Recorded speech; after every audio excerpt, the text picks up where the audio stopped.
지금 7만원대를 딛고 11만원대까지 왔었죠. 네, 이래서 주목을 했던 거고, 하지만 아무래도 같은 에코에 묶여 있다 보니까 에코프로 BM이 물론 반등은 성공했어요. 했는데 그래도 아직 8월 말의 가격 수준밖에는 안 되는 상황이라서 같은 계열 섹터에 좀 묶여 있다라는 생각이 좀 들어서 에코앤드림을 한번 말씀드리고자 하고요. 최근에 기관들이 물량이 엄청나게 들어왔습니다. 25만 주 4만 원대에서 약 100억 가량 순매수가 이렇게 들어왔고, 외국인들은 비중 자체가 작아서 뭐 크게 보실 상황은 아닌데 좀 매도가 좀 최근에 있다. 그리고 긍정적인 것은 기관들이 큰 관심이 없었어요, 그동안. 그리고 있는 것만 팔고 매도세로 일관하는 모습을 보이다가 최근에 많은 매수가 있었다. 여기서 상승의 키를 발견할 수 있었다라고 말씀드리고, 저희 자료들을 통해서 한번 향후 어떻게 될 것인가 알아보도록 하겠습니다. 에코앤드림 새만금 전구체 공장 증설 막바지 3만 톤 규모 10만 톤까지 단계적 증설 계획이고요.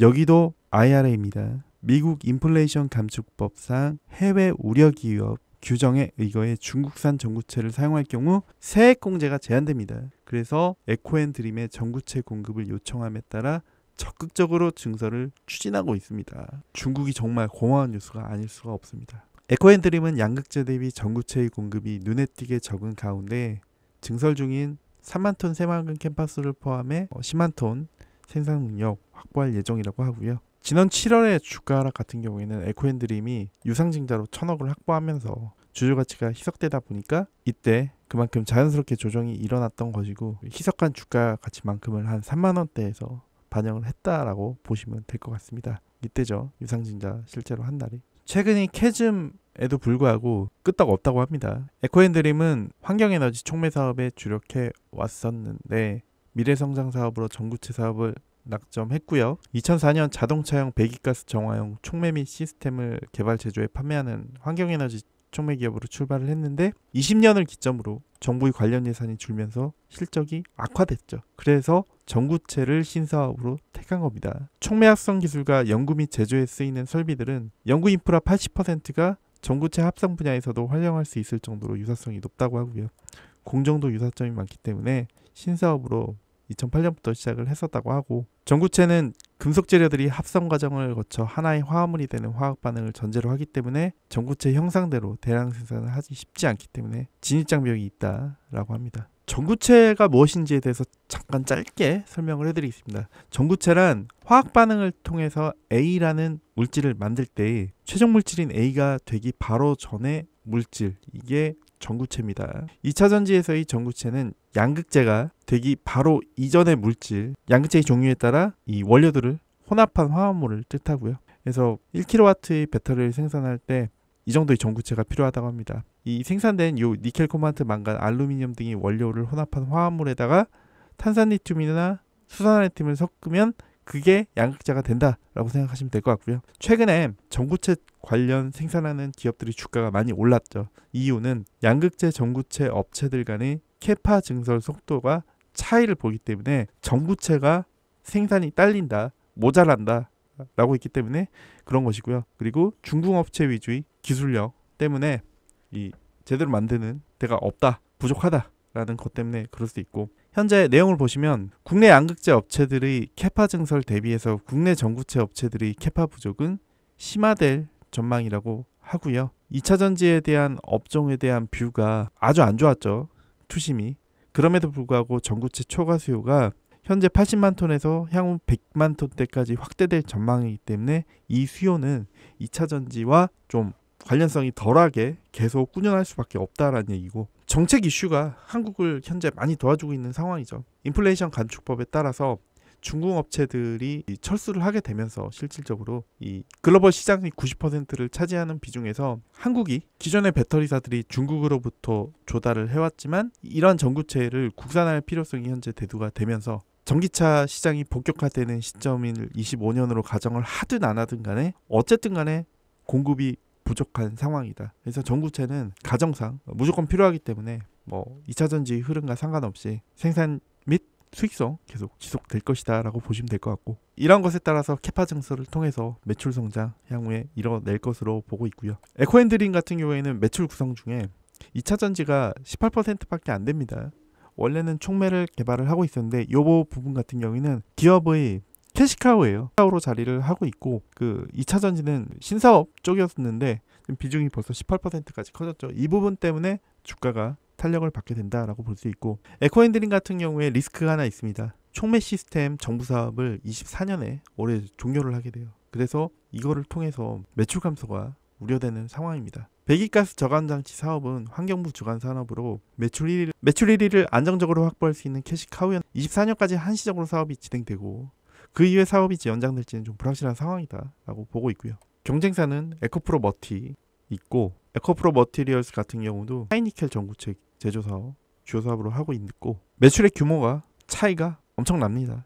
2차 전지 소재 부문 한정에서 총 매출액이 작년에 8천억 대였는데 에코핸들림이 32억밖에 안 되고 에코프로 머티리얼스가 크게 차지하고 있는 상황이다 라고 보시면 되고, 글로벌 공급 부족에 대응하기 위해서 지금 공장 착공을 했고요. 지금 새만금에서 증설 계속 하고 있습니다. 최근에 레포트를 보시면 중국 의존도를 낮추기 위해서 국내 배터리 제조사들이 본격적인 국산화가 시작이 됐고 전구체 공급 부족 현상이 심화됐죠. 그래서 2차 전지 소재 업체로서 매력이 부각되는 중이다. 이번 5월에 글로벌 양극재 업체 향으로 5년간 12만 톤 장기 공급 계약 공시를 했고요. 그리고 공장 완공 시점을 당기고 있기 때문에 그러면 25년에 전구체 출하량도 확대될 가능성이 존재한다고 합니다. 또한 생산에 따라서 생산된 최근 같은 경우 리튬 가격이 많이 빠졌기 때문에 그거에 따라서 판가가 하락해서 에코프로 BM이 고생을 하고 있는 부분인데, 그것과 달리 전구체 같은 경우에는 판가랑 매입가가 결정되는 시점이 같다고 합니다. 같기 때문에 스프레드 마진만 먹을 수 있겠죠. 그래서 장기적인 수익 관점에서도 긍정적이다 라고 얘기하고 있고, 앞으로 어쨌든 간에 2차 전지 쪽으로 인해서 주가가 향후에 회복이 늦어지면서 더 흔들릴 여지 남아 있겠죠. 하지만 크게 보시면 지금 24년 예상, 25년 예상, 26년 예상, 27년 예상인데 일단 거꾸로 보시는 게 중요할 것 같아요. 결국 전기차가 최종적으로 소비자한테 얼마나 팔리냐가 중요할 거고, 예를 들어서 이만큼 팔린다고 했을 때 전기차 필요량이 이거다, 수요겠죠. 근데 이 캐파가 에코프로 BM, 퓨처엠, LNF, LG화 토탈 하면은 총 캐파가 93이고 전고체 필요량이 여기에 따라서 아까 공식에 따라서 전고체가 배터리 생산량에 따라서 얼마 생산되는지 제가 말씀드렸죠. 거기에 따라서 에코프로 BM, 퓨처엠, LNF, LG화학이 83 정도가 필요한데 이 중에서 보시면 에코프로 BM은 있죠. 에코프로 머티 1대1 대응, 포스코 퓨처엠, LNF, LG화학이죠. 근데 에코핸들림은 신사업으로 하고 있었던 거니까 여기 조그맣게 요만큼 에코핸들림에 따라서 수요가 항상 공급을 넘어서는 상황이 24, 25, 26, 27까지 계속 이어진다. 이 중에서 에코핸들림이 현재 증설되는 공장 캐파 수준 정도만 유지를 해서 한다 해도 실적이 어느 정도 나올 것이다 라고 보고 있습니다. 즉 향후에 25년부터 캐파 증설을 통해서 실적 개선 가치성이 보여지면서 숫자가 어느 정도 나오고 주가 상승 예상된다라고 말씀드릴 수 있겠고, 만약 상승한다면 예를 들어 작년에 23년에 7월까지 주가가 크게 올랐었던 때의 주가가 34,000원입니다. 근데 오늘 44,000원이죠. 2차 전지랑 움직임이 좀 달라요. 오히려 올 초에 급등했던 부분이 있고 전고체